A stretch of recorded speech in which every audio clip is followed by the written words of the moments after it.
بسم اللہ الرحمن الرحیم۔ ہمارے جسم میں جو سب سے پرہیپس وائٹل آرگن ہے وہ دل ہے، اور دل میں اگر کسی قسم کی خرابی ہو جائے، میل فنکشن شروع کر دے یا اپنی استعداد سے کم فنکشن شروع کر دے تو ہمارے تقریباً باڈی کے ہر آرگن پہ اس کا اثر پڑتا ہے۔ اس لیے انتہائی ضروری ہے کہ ہم اس دل کو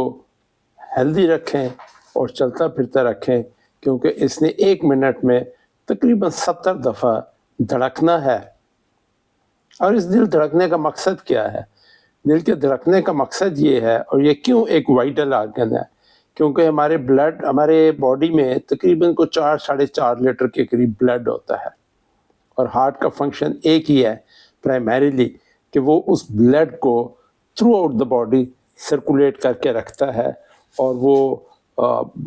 ہر آرٹری وین جو اس کی وین ہے وہ آپ کے ہر باڈی آرگن میں، بلکہ ہر آرگن کے ہر سیل تک اس نے اس کی ایکسیس ہے، اور وہ بلڈ پہنچانا ہوتا ہے، کیونکہ وہ بلڈ آکسیجن بھی لے کر جاتا ہے اور تمام اسینشل نیوٹرینٹس بھی لے کر جاتا ہے۔ یہ تو اس کا براڈ فنکشن ہے، لیکن ہم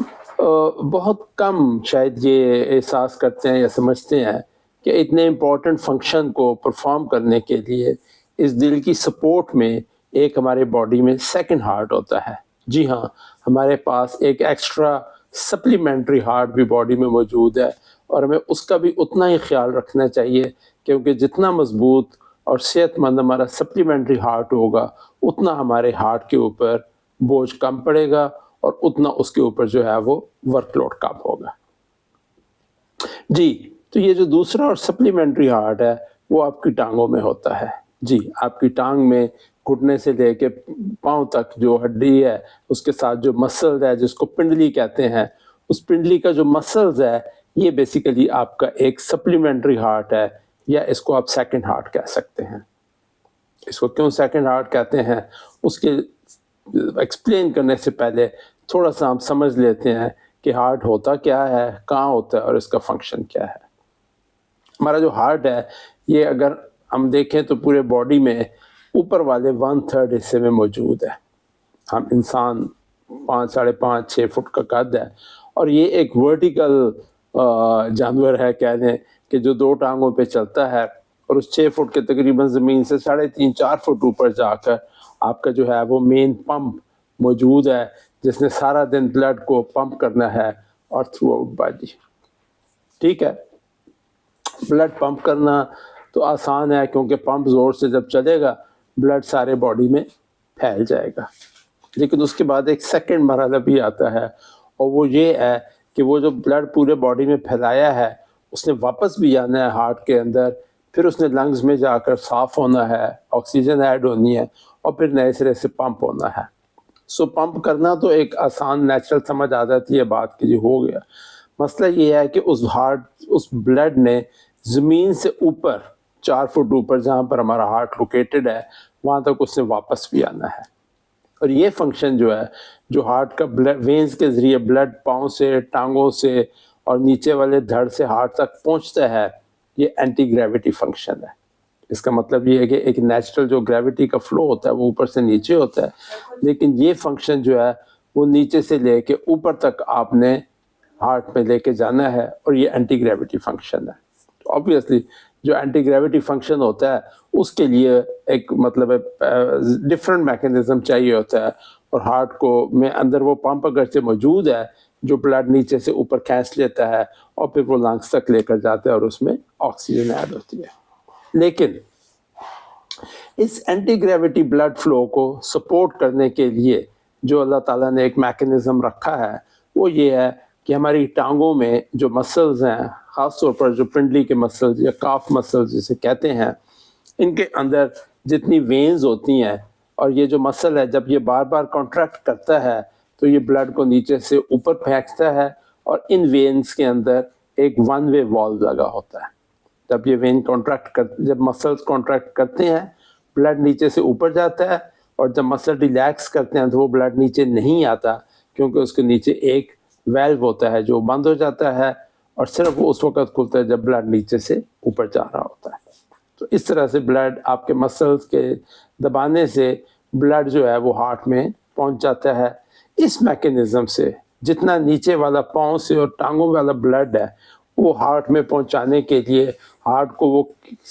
سمپل لینگویج کہہ لیں وہ کھینچنے والی محنت نہیں کرنی پڑتی, بلکہ یہ ہارٹ آپ کو جو مسلز ہیں ٹانگوں کے یہ آپ کے ہارٹ کو سپورٹ کرتے ہیں اس کے اس فنکشن میں کہ اینٹی گریویٹی بلڈ اس نے اوپر لے کر جانا ہے. Now this is why this mechanism is called second heart, کیونکہ یہ آپ کے ہارٹ کو سپورٹ کرتا ہے اس فنکشن میں, اور جو اس کا پرائمری فنکشن ہے بلڈ کو تھرو آؤٹ باڈی پھیلانا, وہاں سے جب آکسیجن خرچ ہو جاتی ہے یا نیوٹرینٹس پھر اس کو واپس ہارٹ میں لے کر آنا, لنگز میں صاف کرنا اور پھر اس کو پھیلانا. اب اگر یہ اتنا امپورٹنٹ فنکشن ہے ان ٹانگ کے مسلس کا تو یہ بہت ضروری ہے کہ یہ ہمارے اتنے ہی اسٹرانگ ہونے چاہیے اور ان کا اتنا ہی خیال رکھنا چاہیے جتنا ہم ہارٹ کا رکھتے ہیں یا لنگس کا یا باقی باڈی کا رکھتے ہیں. اچھا, اب اس کو اسٹرانگ کرنے کا طریقہ کیا ہے؟ اس کو اسٹرانگ کرنے کا طریقہ بہت سمپل ہے, اور وہ طریقہ ہے یس دا ویری بیسک بنیادی فنکشن جو ہمارے پاس اور سب سے آسان ایکسرسائز ہے وہ ہے چلنا. جب ہم پیدل چلتے ہیں تو ہم یہ مسلز یوز کرتے ہیں جو کہ پنڈلی کے مسلز ہیں, اور جب چلنے سے یہ مسلز کانٹریکٹ کرتے ہیں ریلیکس کرتے ہیں, کانٹریکٹ کرتے ہیں ریلیکس کرتے ہیں, تو یہ سمجھے آپ کے ہارٹ کو سپورٹ پرووائڈ کر رہے ہیں. اگر آپ دن میں کم سے کم 40-45 منٹ واک کر لیتے ہیں تو اس وقت اتنی دیر آپ کے مسلز میں دو فائدے ہوتے ہیں. ایک تو وہ آپ کے ہارٹ کو آرام ملتا ہے, دوسرا آپ کے مسلز جو ہیں وہ ایکسرسائز کی وجہ سے اسٹرانگ ہو جاتے ہیں, اور باقی جو 23 گھنٹے ہوتے ہیں ان میں بھی ان کا یہ فنکشن نسبتاً بہتر طریقے سے پرفارم کر سکتے ہیں. اب یہ 45 منٹ ضروری نہیں ہے کہ آپ نے اکٹھے بالکل ایک جیسے وہ کہتے ہیں کلاک لگا کر 45 منٹ دوڑ لگانی ہے یا چلنا ہے. اگرچہ وہ کر لیں تو بہت اچھا ہے, لیکن اگر وہ آپ نہیں بھی کر سکتے تو کم از کم یہ ضرور کریں کہ بہت زیادہ دیر کنٹینیوسلی ان مسلز کو ان ایکٹیو نہ رہنے دیں. ان مسلز کو زیادہ سے زیادہ جتنا آپ ہو سکتا ہے استعمال کر کے رکھیں. یہ مسلز ان ایکٹیو کس وقت ہوتے ہیں؟ جب ہم بستر پہ لیٹے رہتے ہیں بالکل, یا ہم آفس میں ڈیسک چیئر پہ بیٹھے رہتے ہیں. خاص طور پر جب ہم بیٹھے ہوتے ہیں تو ہمارا چونکہ گھٹنا جو ہے وہ فولڈ ہو چکا ہوتا ہے, سو بلڈ جو ہے وہ مزید ایک نسبتاً سلو ہو چکا ہوتا ہے. اس لیے بہت ضروری ہے کہ اگر ہم آفس میں 7-8-10 گھنٹے کام کرتے ہیں تو ہم مسلسل چیئر پہ بیٹھے نہ رہیں, بلکہ ہر آدھے پونے گھنٹے بعد اور میکسیمم 1 گھنٹے بعد ضرور ہم اپنی چیئر سے اٹھ جائیں اور 5 سے 10 منٹ تک یا ٹہل لیں, تھوڑا واک کر لیں, واش روم چلے جائیں, ادھر ادھر چلے جائیں, لیکن 45 منٹ سے زیادہ ایک ہی جگہ پر ہم نے بیٹھنا نہیں ہے. اس کی ایک دوسری جو کامن ہوتی ہے پوزیشن وہ ہوتی ہے جب جہاز میں آپ ایک لانگ ٹریول کر رہے ہوتے ہیں. آج کل تو 16 گھنٹے کی فلائٹ ہے, اور اگر اکانومی کلاس میں آپ ٹانگیں یوں ٹیڑھی کر کے بیٹھے ہیں 16 گھنٹے یا 8-10 گھنٹے, تو اس میں آپ کے نیچے سے جو بلڈ جاتا ہے اس کی